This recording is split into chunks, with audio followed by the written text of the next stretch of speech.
So now if we're talking about contingencies on the other side, right?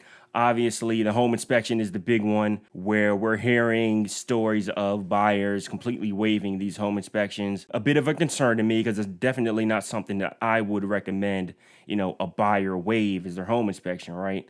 But we have to be realistic about the market that we're in. And when you're going up against multiple offers, you're going to have some buyers that are going to, just flat out waive everything. And from a seller standpoint, it is kind of enticing, right?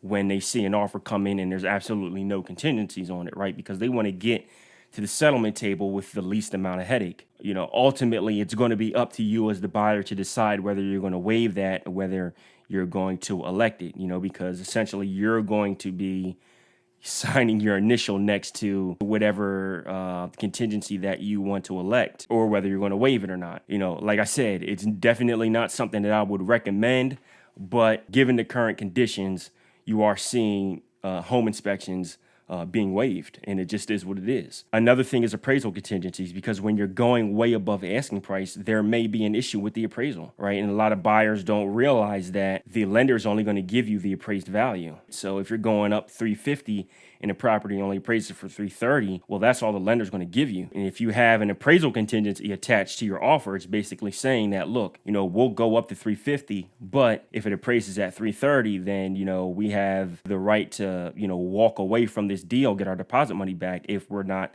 able to come to terms, right? Because obviously, somebody's either going to have to cover that $20,000 spread, or the seller's going to have to come down in price. And if a seller's, accepted your offer at $350, then obviously they're not going to be happy if they have to, come down $20,000. If you're attaching that contingency, that may sway a seller away from your offer versus someone who doesn't have that appraisal contingency on it and is also written into the agreement that even if this thing doesn't appraise, we're still willing to financially come out of pocket to cover that gap. And you can write those things into your agreement and basically say, look, Mr. and Ms. Seller, if the property does not appraise at $350, hey, we're completely fine with that. We will pony up that extra money to confirm that $350 offer. Those are things that you have to determine. Are you financially in a position to go way above asking price? If you have an appraisal shortfall, somebody's going to have to either come up or somebody's going to have to come down, or you're going to have to come to some type of terms. That could be, the determining factor whether your offer is accepted or not. You have to be mindful when you're going, way up above the asking price. Are you going to play ball? Are you not? Right. And so, sellers are smart.